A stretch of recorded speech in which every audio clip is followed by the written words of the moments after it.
સુરત શહેરમાં સિક્યુરિટી એજન્સીઓ સામે એસઓજી પોલીસે સઘન ચેકિંગ હાથ ધર્યું હતું. વગર લાયસન્સે સિક્યુરિટી એજન્સી ચલાવી બિનતાલીમ પામેલા સિક્યુરિટી ગાર્ડ રાખવા અને ગાર્ડનું બાયોડેટા વેરિફિકેશન નહીં રાખનારા એજન્સી સંચાલકો સામે કાયદેસરની કાર્યવાહી કરાઈ હતી.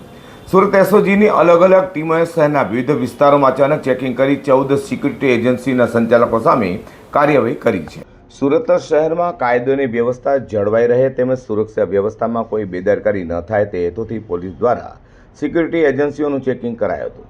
સુરત શહેર પોલીસ કમિશનર વામાંગ જામી દ્વારા ખાસ કરીને સિક્યુરિટી ગાર્ડ સાથે સંકળાયેલા એક ગંભીર ઘટનાના અનુસંધાને સુરત શહેરમાં પણ કોઈ અનિચ્છનીય બનાવ ન બને તે માટે સિક્યુરિટી એજન્સીઓની ચકાસણી કરવા સૂચના આપી હોય, જેને લઈને સુરત એસઓજીના ડીસીપી રાજદીપસિંહ નકુમ અને પોલીસ ઇન્સ્પેક્ટર અતુલ સોનારા દ્વારા એસઓજીના અધિકારી અને કર્મચારીઓની અલગ અલગ ટીમો બનાવાઈ હતી.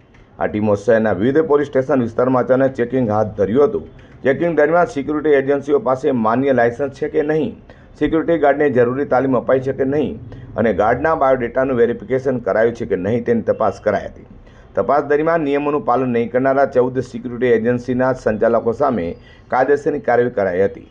સુરતના સલબતપુરા પોલીસ સ્ટેશન વિસ્તારમાં જાહેરનામાના ભંગના 1 કેસ અને પાસાના 1 હેઠળ 3 કેસ, અડાજણમાં જાહેરનામાના ભંગના 2 કેસ, પાલ વિસ્તારના જાહેરનામાના ભંગના 1 અને પાસાના 1 હેઠળ 1 કેસ, લસકાણા વિસ્તારમાં જાહેરનામાના ભંગના 2 કેસ, અશ્વનીકુમાર વિસ્તારમાં જાહેરનામાના ભંગના 1 કેસ, ડિંડોલી વિસ્તારમાં પાસાના 1 હેઠળ 1 કેસ, સરથાણા વિસ્તારમાં જાહેરનામાના ભંગના 1 કેસ, જ્યારે ઉમરા પોલીસ સ્ટેશન વિસ્તારમાં પાસાના 1 હેઠળ 1 કેસ કરી ચેકિંગ હાથ ધરવામાં આવ્યું હતું. વધુમાં સુરત પોલીસે સોસાયટી, કારખાના અને અન્ય સ્થળોએ સિક્યુરિટી ગાર્ડ રાખતા લોકોને પણ ખાસ અપીલ કરી હતી.